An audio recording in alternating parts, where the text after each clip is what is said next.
Olá, boa noite. Como vai?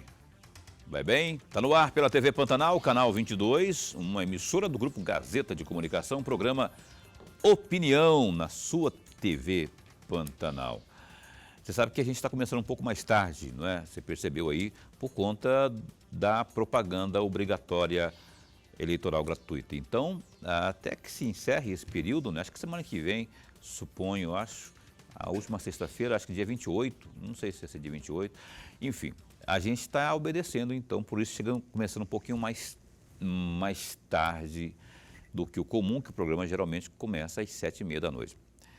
Hoje, a propósito, a gente está recebendo aqui o diretor-geral do Tribunal Regional Eleitoral, aqui do estado de Mato Grosso, Mauro Sérgio Diogo, que eu conheço já faz muito tempo nessas coberturas aí, lá pelos lados da Justiça Eleitoral, já muitas vezes já tive contato, em entrevistas inclusive com o Mauro, e até por conta disso que eu fiz questão de convidá-lo, e principalmente, evidentemente, por esse período que estamos passando, né, que é um período de eleições aí.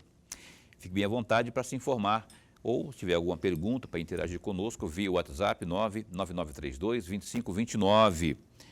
Está à disposição para você interagir com a gente aqui em texto, tá? Lorenberg, e aí, como vai? Vai bem?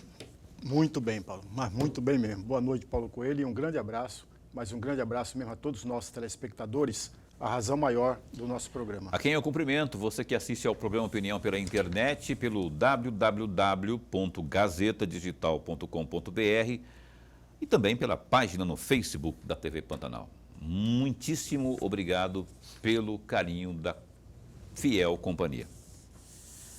Diretor Mauro Sérgio Diogo, muito bom recebê-lo aqui. Obrigado por ter aceito o nosso convite. Eu sei que a agenda é complicada porque eu estou na cola do Mauro faz muito tempo, mas você sabe que o período eleitoral exige muito trabalho e esse estado com dimensões continentais e tem muita coisa para fazer.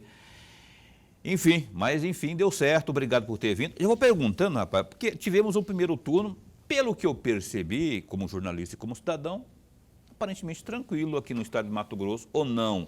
Eu queria que você fizesse um apanhado aí, uma geral nesse primeiro turno. Como é que foi em termos de demandas para a nossa Justiça Eleitoral do estado de Mato Grosso? Boa noite. Boa noite, Paulo. Boa noite, professor. Realmente uma honra estar aqui com vocês, né? Já estou devendo essa visita aqui há muito tempo, mas bom que hoje deu certo. Realmente, Mato Grosso é um estado bem diferenciado, né? É o terceiro maior estado do país, né, muito maior que vários países, né, então uma dificuldade muito grande, mas assim, nós tivemos um planejamento para essa eleição com muita antecedência, Paulo, e principalmente trabalhando com todos os atores, digamos assim, do processo eleitoral. Não adianta a gente planejar sozinho uma eleição dessa monta, né, deste tamanho. Então nós fizemos várias reuniões com todas as forças policiais, né, desde o mês de março, abril, né, nós tivemos com todas as forças, seja Polícia Militar, Polícia Rodoviária Federal, Exército, Marinha, né, ajudou também esse ano, até lá na região do Araguaia. Então foi um planejamento muito extenso, nós detalhamos realmente cada parte ali que nos preocupava, e segurança, né, realmente era um dos temas que nos preocupava e ainda nos preocupa, né, em virtude da polarização que a gente está vivendo, mas a avaliação não só nossa do TRE. Semana passada também a gente teve reunião com todos esses atores e ali a gente tem uma câmara, vamos dizer assim, que envolve vários órgãos, né, desde de todas as forças policiais, FUNAI também participa, Energisa, enfim, empresas de telefonia, porque às vezes a gente tem alguma tempestade, alguma coisa e cai energia, né? Principalmente no norte do estado. Enfim, a gente tem que pensar em todos os detalhes, e tanto pela avaliação nossa, como pela avaliação de todos os componentes desse grupo gestor, a avaliação foi positiva. Temos a melhorar sim para o segundo turno, temos. Né, já fizemos essa avaliação. O que, por exemplo, que deu... A questão das filas, né, que foi muito, né, noticiada a questão das filas, mas tivemos vários fatores, né? Então, o primeiro deles é que o eleitorado nosso cresceu. Né? Mato Grosso, até a eleição passada, a gente tinha em torno de 2.200.000 pessoas votando.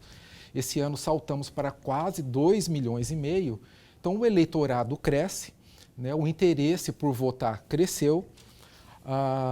E o tamanho ali vamos dizer assim, dos nossos prédios, né, que a gente usa praticamente escolas, né, sejam públicas, sejam particulares, o espaço realmente continua o mesmo. Né? Então, a gente teve fila, são 5 votos, né, que nós tivemos no primeiro turno. Muitos esqueceram de levar a colinha, embora a gente tenha pedido. Qual né? foi o tempo médio de demora ali na cabinezinha lá? Olha, se a gente pegar uma média Eu demorei por mais ou eleitor, menos 40 segundos. Exato, eu também foi bem rápido, né? Mas o que demorou um pouco é a fila, né? Mas é aquilo, a gente tem que pensar que é um evento muito grande, né? Um evento até a Polícia Federal, a Polícia Militar e a Polícia Federal alertaram para isso, que foi a maior operação logística de Mato Grosso desde a Copa do Mundo, né? Então envolveu realmente muita gente. Professor? Diretor, antes de mais nada, registrar a nossa alegria. Mas a alegria mesmo de tê-lo aqui, nós ganhamos muito, amigo telespectador, eu não tenho dúvida, já está ganhando com a presença do senhor aqui. Eu tenho 3 ou 4 assuntos que eu gostaria muito de ouvi-lo. E ouvi-lo mesmo, até para que eu possa aprender um pouco mais. E o primeiro desses assuntos é exatamente o papel das Forças Armadas. Sim. É claro que as Forças Armadas têm um papel importantíssimo na logística e na segurança das eleições. Sim. Mas tem um outro detalhe que apareceu agora, que as Forças Armadas querem e usaram para acompanhar, para fiscalizar a apuração dos votos. O presidente do Tribunal Superior Eleitoral anterior não aceitou esse pedido, mas o atual presidente do Tribunal Superior Eleitoral aceitou e tocou para as Forças Armadas, me corrija, por favor, 385 boletins ou um pouco mais de 385 boletins, para que qualquer um de nós faria o mesmo papel, né? Exato. Ia lá, tirava uma cópia, ia contar. Ele tirava a cópia de 385 boletins, mandava para os técnicos das Forças Armadas, que por sua vez iam acompanhar para ver se batia. Mas a minha questão não é só essa, é outra. Hoje completam 11 dias que acabou o primeiro turno das eleições. E eu procurei, diretor, cuidadosamente o relatório das Forças Armadas e esse relatório ainda não apareceu. E aí vem a minha pergunta. O Tribunal Superior, o senhor tem notícia? O Tribunal Superior já tem esse relatório? Se não tem, quando que as Forças Armadas vão entregar esse relatório? Porque é um direito coletivo. Sim. É um bem público, portanto, é um direito coletivo. Sim. É obrigado a entregar esse relatório. Exato. Então, quando que as Forças Armadas irão entregar esse relatório? Ou eles vão deixar passar todas as eleições, o primeiro e o segundo turno, e o ano que vem entregar esse relatório? Que todos nós precisamos ter esse relatório para ver. O senhor tem notícia disso? Exato, professor. É um tema realmente muito importante, né? Esse ano, além das Forças Armadas também, o Tribunal de Contas da União teve uma participação bem ativa, né? Então, no Brasil inteiro foram sorteadas cerca de 4.600 boletins de urnas aleatório. Né? Mato Grosso são 74 boletins. Nós iremos entregar, no caso específico, né, para o Tribunal de Contas da União, que também é um órgão fiscalizador muito importante, e eu acredito, quanto mais órgãos participando e fiscalizando, melhor para todos. Né? Realmente maior transparência, mais cabeças pensando, nós temos que evoluir. Né? Realmente nós temos que evoluir, não adianta a gente ficar fechado, não, nosso sistema é bom, pronto, acabou. Né? Então nós precisamos ouvir, né, desses órgãos, realmente, se está ok, né, o resultado bateu, está tudo certo. Né, do Tribunal de Contas da União especificamente, nós iremos entregar no TSE, né, vai um servidor nosso pessoalmente entregar no TSE na próxima segunda-feira, dia 17. Mas, infelizmente, das Forças Armadas até o presente momento, até o dia de hoje, até o que está sendo noticiado, que não houve realmente a entrega, né, desse relatório, digamos assim. Foi disponibilizado tudo, né, em tempo real ali para as Forças Armadas. A gente teve uma novidade também, que as Forças Armadas participaram dessas eleições, além da logística em si, né, das forças de segurança, mas também o que a gente chamava antes de votação paralela, e que esse ano se chamou de teste de integridade. Então, são aquelas 23 urnas que foram sorteadas, ficou ali na FATEC Senai. O Exército também acompanhou, né, fez inclusive a segurança ali do prédio, vamos dizer, dormiu com as urnas eletrônicas ali que foram sorteadas, mas até o momento realmente não temos esse relatório. Né? O Tribunal de Contas da União já fez a cobrança para o Ministério da Defesa. Exatamente, né? Que ficou até uma porque situação... Porque o Tribunal tem direito de fazê-lo porque tem dinheiro Exato. público. As Forças Armadas utilizaram o dinheiro público. Portanto, o Tribunal de Contas da União tem o papel de fiscalizar se esse dinheiro foi ou não utilizado. Esperamos que seja antes do segundo turno. Né? Eu acredito que... mas assim, o que a gente sabe hoje realmente que não foi entregue ainda... Né, mas estamos aguardando, até ansiosos, né, para saber se temos que consertar alguma coisa, né, consertar os rumos aí para o segundo turno. Ok, a gente volta, eu quero voltar aqui ao primeiro turno, aquilo que houve. Você falou agora há pouco, Mauro, do efetivo, né? Esse efetivo de segurança, alguém abriu aí, ok. O efetivo compreendeu quantos homens e mulheres policiais aí?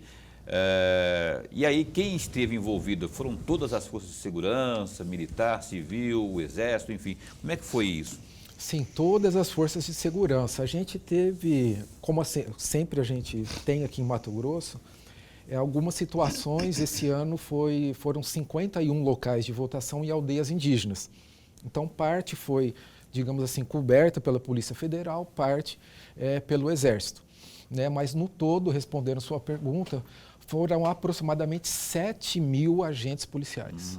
Né? Só para a gente ter uma comparação, em 2000, a gente sempre gosta de comparar a eleição geral com eleição geral, né? Eleição municipal com eleição municipal. Mas na última eleição geral, que foi em 2018, nós tivemos cerca de 4.500. Né? Esse ano nós subimos para 7.000, né? E todas as forças. Né? Então, a gente teve até uma situação específica, que a gente precisou, no dia, um deslocamento de uma aeronave. Nós já tínhamos locados todas as aeronaves, cerca de 11 aeronaves, e prontamente a Secretaria de Segurança Pública nos disponibilizou uma aeronave no domingo, né, para fazer alguns deslocamentos de servidores, de policiais, enfim. E foi tudo assim, bem... Daí a importância, né, eu volto lá atrás, no mês de março e abril, quando nós começamos todo esse planejamento. Né, e pela primeira vez, todas as forças, inclusive com drones, né, foi uma das novidades esse ano, cerca de 50 drones que foram utilizados, inclusive em rodovias, né, que ajudou muito. Eu tive, eu acho que os senhores também já tiveram a oportunidade de ir ali na Secretaria de Segurança Pública, né, aqueles painéis, né, que nós acompanhamos ali, as câmeras, né, espalhadas pela cidade toda, ali em tempo real, né? E é fantástico. E hoje, né, também voltando aqui a questão de comparar eleição com eleição, para esse ano eu fiquei assim bem satisfeito com outro aspecto, não só as câmeras de segurança, mas também da inteligência artificial que é usada. Né? Então, se um carro ontem estava em Rondônia, de marca tal, em placa tal, e hoje cedo, com 2.000 quilômetros de distância, hoje cedo ele já está aqui em Mato Grosso, esse sistema de inteligência artificial ele identifica, fala, olha, era uma marca tal em Rondônia ontem, hoje a marca tal, totalmente diferente, a cor, tal. Então isso realmente nos deu mais segurança, porque além das viaturas, além de fuzil, além de drone e tudo mais, nós tivemos também esse aspecto de inteligência. Né? Tanto a tecnologia esteve como reforço. Né? Exato. E isso nós... Mato Grosso foi um dos pioneiros em relação a isso. Nós tivemos uma câmara de inteligência também pela primeira vez, com a ABIN participando. Principalmente a ABIN, Polícia Federal e Ministério Público Federal. Né? Então, sabemos nós, né, isso não é segredo, que esses órgãos, eles realmente se espalham, né? Sim. Sejam em grupos, sejam, né, de redes sociais. E assim, desde julho a gente estava monitorando todas as movimentações, né? Seja de presídios, seja de... Assim, a gente não identificou até no dia da eleição alguma organização, né, especial para burlar alguma coisa. É isso que eu ia enfim. perguntar. Com todo esse efetivo, deu trabalho? Teve, aliás, esse efetivo todo teve trabalho em termos de demanda? Muita. Nós tivemos registradas 62 ocorrências no dia da eleição. Médias, graves, leves? A maioria bem leve, né? Às vezes, o que é comum, né, do chamado crime de boca de urna. Às vezes eu estou ali na fila, às vezes tomei umas a mais ali, estou empolgado com o meu candidato, começo a pedir voto, falar alto, enfim. Mas assim, nada grave como, infelizmente, a gente teve, se eu não me engano, em Goiânia, né? Que um cidadão entrou, deu machadadas ali na urna eletrônica, enfim. Mas aqui realmente foi dentro da normalidade, dentro do histórico nosso. Nós tivemos até, comparando com a última eleição geral, menos ocorrências do que nós tivemos em 2018, apesar de todo esse cenário. Apesar da polarização. Exato. É isso. Olha só, intervalo comercial agora, vamos para um breve break e a gente volta já já com Mauro Sérgio Diogo, diretor-geral do Tribunal Regional Eleitoral, ao vivo aqui no Opinião. Não sai daí. Olha só, a Opinião está de volta e ao vivo, né, aqui hoje com o Mauro Sérgio Diogo, lá do TRE. Olha só, www.gazetadigital.com.br e algumas das principais notícias que estão lá nesse instante. É só dar uma clicada aí, ó, e você vai ver, por exemplo, tem essa notícia aqui que é de hoje. Olha só, nesta quinta, 13, os desembargadores do Tribunal de Justiça de Mato Grosso escolheram presidente, vice-presidente, corregedor do órgão. 2 mulheres vão chefiar o Judiciário do Estado pelos próximos 2 anos. Foram escolhidas as desembargadoras Clarice Claudino da Silva para presidente, com 19 votos, Maria Erotides Knaip, vice, com 15 votos. O desembargador Juvenal Pereira da Silva foi eleito corregedor-geral com 18 votos. Pelo segundo biênio consecutivo, uma magistrada ocupa o cargo maior no Poder Judiciário aqui do Estado. Atualmente, a presidente é Maria Helena Póvoas. Essa é a segunda vez que desembargadoras ocupam presidência e vice-presidência. Elas ficam nos cargos pelo biênio 2023-2024 e esta é a primeira vez que o tribunal elege dobradinha de mulheres na presidência. Atualmente é presidente aí a doutora Maria Helena Póvoas, não é? Com a vice Maria Aparecida Ribeiro. A presença feminina ainda é minoria, não é? Lá na segunda instância, onde há 10 mulheres e 20 homens.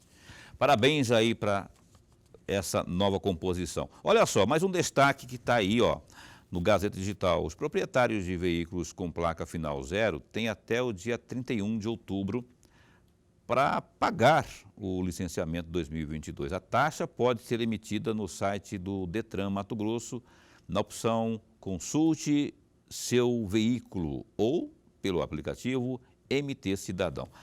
Após o pagamento da taxa, o certificado de registro e licenciamento de veículo pode ser emitido em formato digital, ou seja, o arquivo em PDF ou o impresso em papel mesmo, papel comum, pelo site do Detran em qualquer lugar que o cidadão tenha acesso à internet. O licenciamento em papel moeda, o antigo verdinho, não é emitido pelo Detran há mais de 2 anos. A nova versão do documento é de caráter definitivo e possui o mesmo valor jurídico do antigo, com autenticidade e segurança garantidos por meio do QR Code, que está ligado à Base Nacional de Dados da Secretaria Nacional de Trânsito, Senatran. Detalhes aí, ó. Além dessas, outras notícias você confere aí no www.gazetadigital.com.br. Dá uma clicadinha aí, se informe muito mais aí, com notícias quentinhas, inclusive do pleito eleitoral aí, do pessoal que foi eleito e também dessa questão nacional que ainda está pendente. Retomemos aqui a entrevista com o Mauro Sérgio Diogo do TRE. O Lorenberg, por favor, meu caro, abra o bloco aí de perguntas ao nosso entrevistado. Diretor, outro tema que eu gostaria de ouvi-lo também, e eu vou emprestar aqui um trecho de uma entrevista que o senhor deu para o site PNB Online, no dia 16 de outubro de 2020. O senhor dizia na oportunidade, entre aspas, nós tivemos 2 frentes de trabalho em relação aos mesários e a convocação tradicional por meio de cartas e a de pessoas que se inscreveram como voluntárias. O número me surpreendeu. Foram 8.872 eleitores cadastrados em Mato Grosso, o que superou em cerca de 40% mais do que as eleições de 2018 no Estado, quando 5.000 pessoas foram voluntárias. Fecham aspas. E aí vem a minha pergunta, diretor. E nessas eleições atuais, qual foi o número de eleitores que se inscreveram voluntariamente para ser mesário? É o mesmo número equivalente das eleições de 2020 ou equivalente a 2018 ou superou ainda a expectativa do senhor? Eu até agradeço pela pergunta, realmente eu gostaria de parabenizar e agradecer todos os mesários, né? Seja na pandemia, seja no momento polarizado como nós estamos. É impressionante como as pessoas se dedicam, né, à nossa cidadania, à nossa democracia. Então, quero agradecer realmente. No Estado, nós temos hoje aproximadamente 34 mil mesários. Né, 34 mil mesários. Desses, porque na verdade o que hoje nós fazemos, nós deixamos esse cadastro, digamos assim, em aberto. Né? Então, 2018 era 3 mil, 2020, 5 mil, o outro ano 7 mil. Então, nós resolvemos deixar em aberto esse cadastro, a pessoa vai se habilitando. Né? Então, hoje, para essa eleição de 2022, nós tivemos um aumento significativo. Nós temos mais de 20 mil mesários voluntários. Né? Porque nós em 2020 eram 8 mil, quase 9. Exato. Agora pulou para 20 mil. Exato, principalmente porque nós fizemos esse ano várias parcerias com faculdades e universidades, até para gerar hora para esse aluno, né, na conclusão do curso, e para ele ter esse primeiro contato, né, com como que funciona, né, o nosso sistema eleitoral. Então, várias faculdades, ali na região de Cáceres, Sinop, Sorriso, Lucas, Barra do Garças, Rondonópolis, aqui em Cuiabá, Várzea Grande. Então, nós saltamos e também nós tivemos uma aprovação, salvo engano, foi em 2020, né, que dentro do estado de Mato Grosso, se eu me inscrevo como mesário voluntário, eu tenho certas vantagens no concurso público aqui dentro do estado. O primeiro seria a isenção da taxa do concurso público e também as folgas, né? E também desempate. Né? Vamos supor que eu tenha feito o concurso para promotor, para juiz, enfim, qualquer que seja o cargo. Deu empate ali absoluto? Deu empate, um dos critérios de desempate. Você foi mesário? Fui. Então, você leva uma vantagem aqui. Então, ao longo dos anos, né, a gente aprimorou. Né? Então, eu quero realmente agradecer os mesários. A gente teve um índice muito pequeno de falta de mesários no dia. Né? Então, muito pequeno, não chega a 1%. Né? Então, eu agradeço realmente. E agora, para o segundo turno, nós devemos repetir. Né? Quem foi convocado e trabalhou no primeiro turno deve trabalhar agora nesse segundo turno. Mas realmente são números assim que nos deixam muito satisfeitos de ver, e vários servidores públicos também participando, né? Então, cada dia trabalhado, cada dia que teve o treinamento ali de mesários, então, no cômputo geral, se no treinamento, no sábado e domingo da eleição, vamos supor que eu tive ali 4 dias, eu posso usufruir 8 dias, né? A folga é em dobro, né? Então, esse é um dos atrativos. A gente fez também parcerias com o governo do estado, com o Tribunal de Justiça, né? Onde nós temos um corpo maior de servidores, além da questão dos estudantes, dos cursos, né? de faculdades e universidades. Muita gente pergunta, Mauro, sobre essa questão aí, não é? Por que não se paga o mesário? Por que ele vai, evidente que tem todos esses benefícios que você citou aqui, mas muita gente fala, poxa, eu vou sacrificar meu domingo. Tem a questão, evidentemente, de servir a pátria, de estar ali, é um ato realmente de estar a serviço da democracia. Mas muita gente pergunta isso, poxa, e tal, assim. E aí eu faço uma indagação no seguinte sentido: tem verba para isso? A Justiça Eleitoral, não somente aqui de Mato Grosso, tem verba destinada para isso? Porque a gente vê de um lado os partidos tem fundão para isso, fundo para aquilo, e não tem nenhuma fatiazinha que garanta, até para dar uma fonte de renda para quem realmente possa precisar. Bom, eu por mim teria, né, que eu acho que é um trabalho fantástico dos mesários. Sem os mesários a gente não tem eleição, né? Não tem eleição. Mas infelizmente a gente esbarra em questão orçamentária mesmo, né? No Brasil todo, salvo engano, são 1.900.000 mesários, né? Se a gente fosse colocar aí, sei lá, R$500 cada um, R$1.000 cada um, realmente daria um valor muito grande, muito alto mesmo, e até a forma de selecionar, né, esse pessoal, né, como é que seria, né? Seria uma inscrição, seria uma prova, né? Como é que seria? Mas infelizmente, eu digo infelizmente mesmo, a gente barra em questão orçamentária.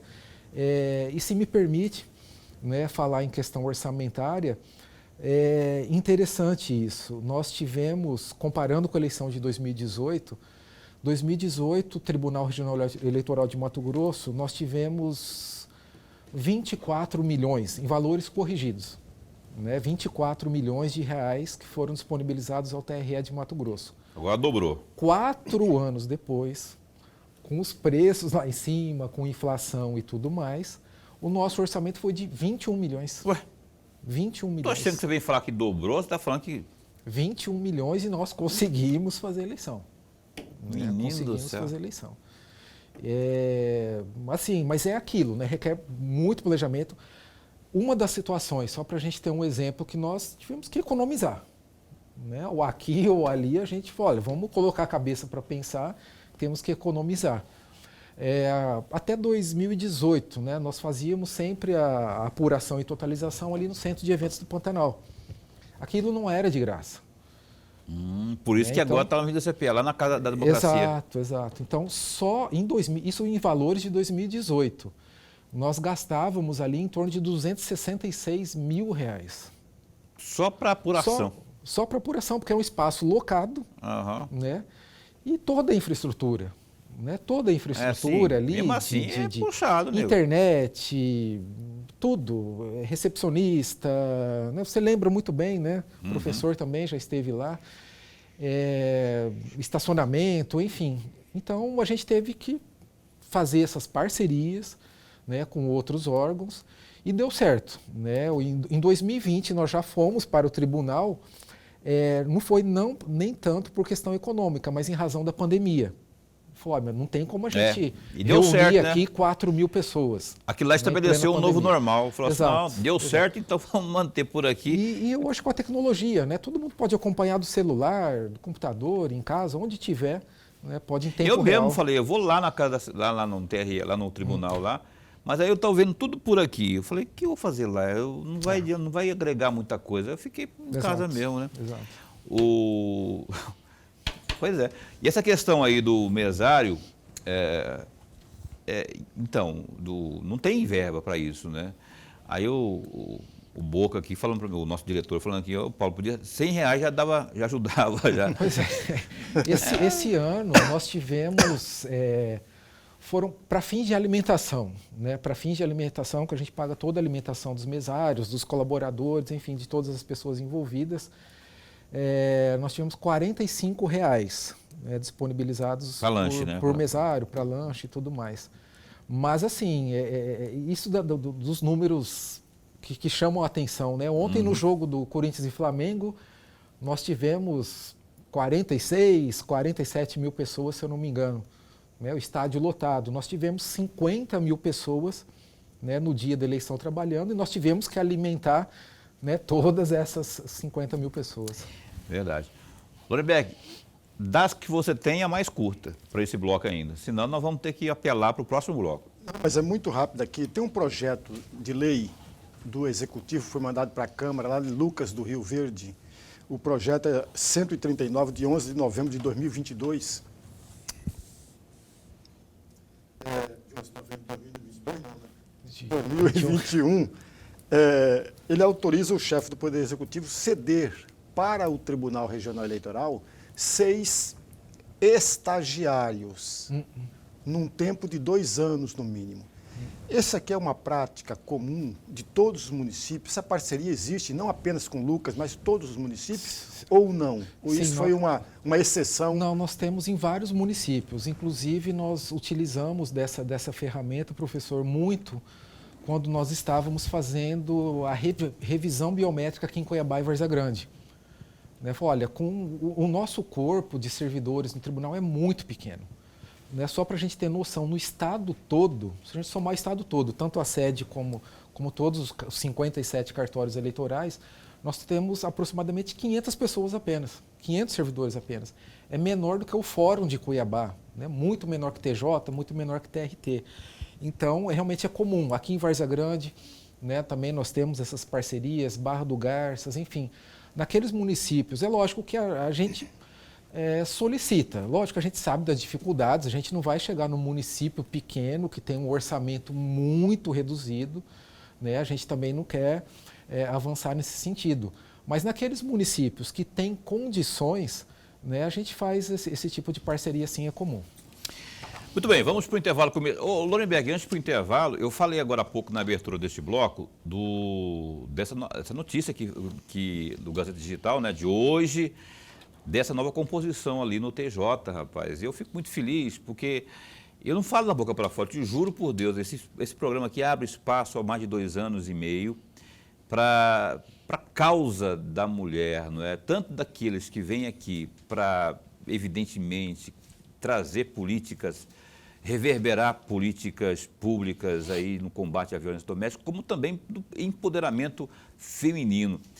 E já temos hoje, até hoje e até o final deste ano, nós temos já a doutora Maria Helena Povas, que já esteve aqui, inclusive conosco, né? Uma excelente entrevista.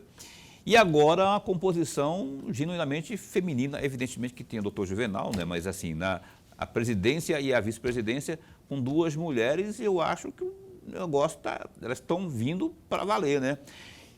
Que eu fico em êxtase aqui, eu quero parabenizar todo mundo, né? Inclusive a doutora Maria Erotides, que está me devendo uma entrevista aqui, que eu falo com ela quase todo dia pelo WhatsApp. Ela agora não tem mais desculpa, porque falou que ia esperar passar o pleito aí de eleição, esperar só ela vir aqui, viu? E a doutora Clarice também, que eu vou pegar no pé para vir aqui no Opinião. Mas eu fico feliz. Qual que é a sua avaliação? Eu queria ver, além delas, eu estava falando para o Mauro Diogo aqui, eu queria ver a Polícia Militar comandada por mulher, Polícia Civil comandada por mulher, quem mais? A Assembleia Legislativa, o Governo do Estado, tudo mulher. Vamos mandar aqui nesse machaiado aqui, para ver se a gente endireita, né, Lorena? O que você achou dessa eleição? Excelente. A sequência, veja, a desembargadora Maria Helena é a presidente do tribunal hoje. Mês que vem, né? Mês que vem que assume a nova presidência. Dezembro, né? Assume a nova presidência uma mulher e a vice também uma mulher. Quer dizer, está dando sequência à direção, à mão feminina para dirigir o Tribunal de Justiça de Mato Grosso. Isso é muito bom. A doutora Clarice já passou pelo TRE já, e a doutora Marilena Covas já foi presidente lá, né? Já foi presidente. A Erotides, que eu não lembro se ela já teve por lá. Ela teve como juiz eleitoral por muito tempo em Várzea Grande, né? Mas é uma boa escolha, você viu? Sim, ótimo. Ela tá mandando lá, rapaz. Ótimo. Fica esperto não para ver. O Opinião dá um tempo só para o intervalo comercial e volta daqui a pouquinho. Eis que estamos de volta, você está assistindo ao programa Opinião ao vivo nessa quinta-feira. Quinta-feira, 13 de outubro de 2022, o dia está finalizando, né? Aí estamos aí a 14, quantos dias da eleição? Faz conta, né? 16, faltando 16, mais ou menos, dias. Pouco mais de 16 dias e algumas horas aí para o grande dia do pleito eleitoral. Falamos aí do passado, Mauro. Vamos falar, então, dos trabalhos para esse segundo turno, como é que está estruturado. Imagino eu que, por serem só 2 candidatos, se bem que são 2 polarizados candidatos, mas a quantidade de candidatos, imagino que a estrutura seja menor, e o trabalho, por consequência, seja menor. Essa é a expectativa de vocês, realmente? Olha, Paulo, a gente avaliou bem esse ponto. Inclusive, na sexta-feira passada, né, que eu disse que a gente esteve reunido com todas as forças policiais, quinta-feira passada, desculpa, nós resolvemos manter, né, toda a estrutura para o segundo turno. Para não corrermos nenhum risco. Né? Então, todos os aproximadamente 7 mil policiais estarão na rua, os drones, serviço de inteligência. Falamos, olha, não dá para correr risco. Né? Fomos bem no primeiro turno, mas é aquilo, né? Primeiro, cada turno é uma eleição.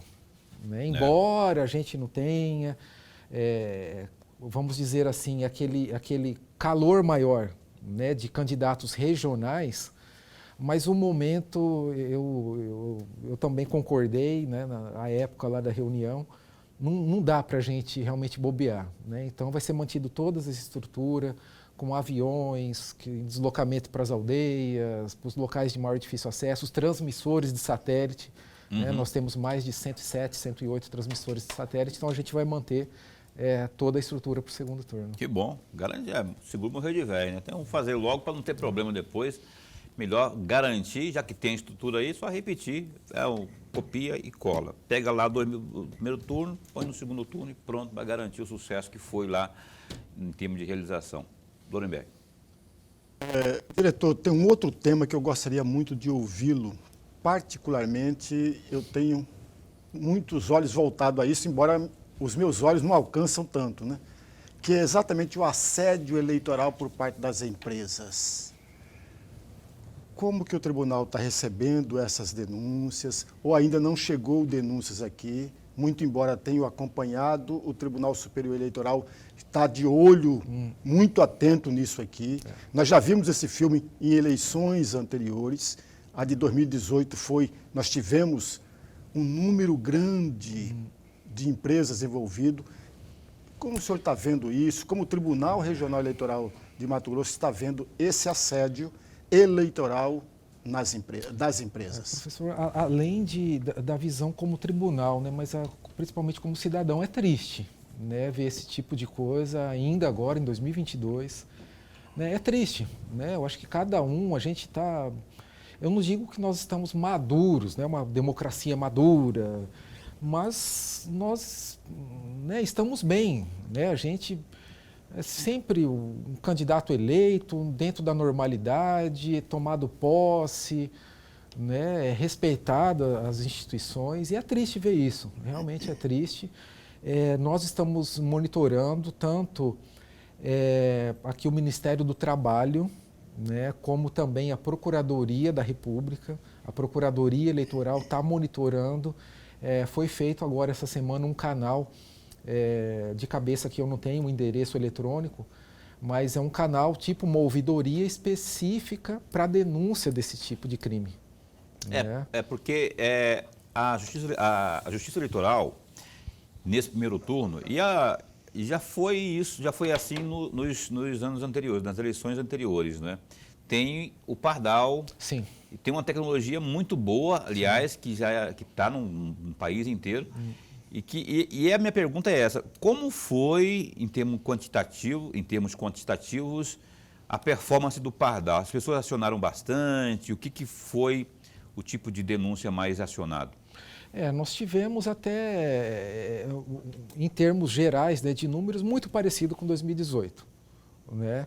O que nós tivemos muito de demanda de ligações, inclusive nós tivemos na ouvidoria, só no mês de setembro, de ligações, de atendimentos 9.400 atendimentos, sendo 4.800 só no final de semana da eleição do primeiro turno. Mas, por incrível que pareça, a maioria, a grande maioria, eu digo aí 70%, 80%, para verificar onde votava. Né? O meu título foi cancelado, eu estou com dificuldade aqui, às vezes a pessoa não tem internet, não tem computador. E nós tivemos realmente situação, principalmente aqui em Cuiabá e Várzea Grande, nós tivemos em todo o estado, mas situação de várias escolas que estavam em reforma. Né? Nós tivemos cerca de 65, 66 escolas que foram reformadas e realmente teve um deslocamento, né, do local de votação.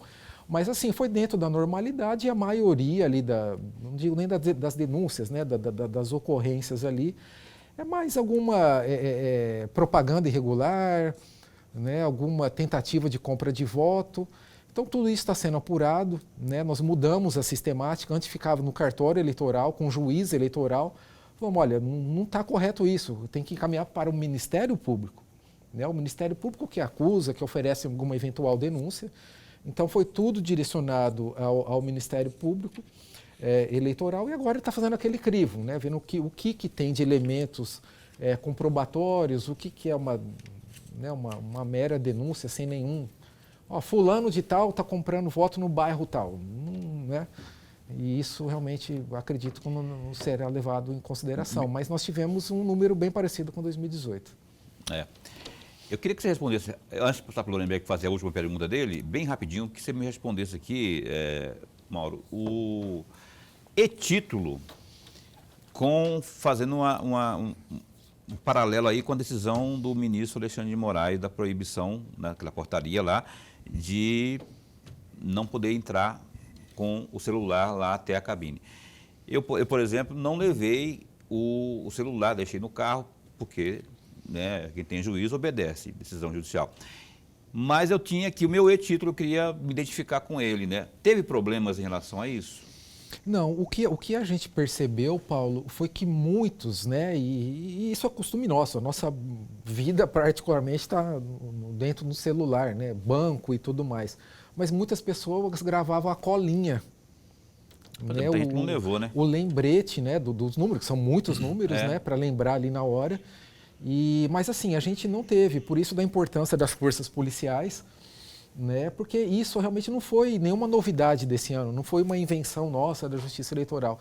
Isso está na Lei Eleitoral, na 9.504, foi uma reforma que teve recente, foi uns 5, 6 anos essa reforma, e já estava previsto ali, né, que eu não posso... São dois fatores, né, basicamente, do motivo disso aí, e é o legislador, né, que aprovou no Congresso Nacional. Primeiro, a garantia do sigilo do voto. Né, então, havia ali até no normativo primário, digamos assim, né, da escrita primária ali, faltava inclusive máquina fotográfica, filmadora, máquina fotográfica, celular. Primeiro, a questão do sigilo do voto. E o outro é tentar garantir que não haja um comprovante de fraude. Né? Algum candidato chega, eu só vou pagar se você fotografar. Aí virar uma festa, né? Isso aí. Lorenberg, uma bem curtinha aí para encerrar. Muito curtinha, eu gostaria muito de ouvi-lo a respeito disso aqui, do projeto de valorização do voto indígena. Acho que teve até um prêmio a respeito disso aqui. Eu queria que você respondesse isso estourando um minuto.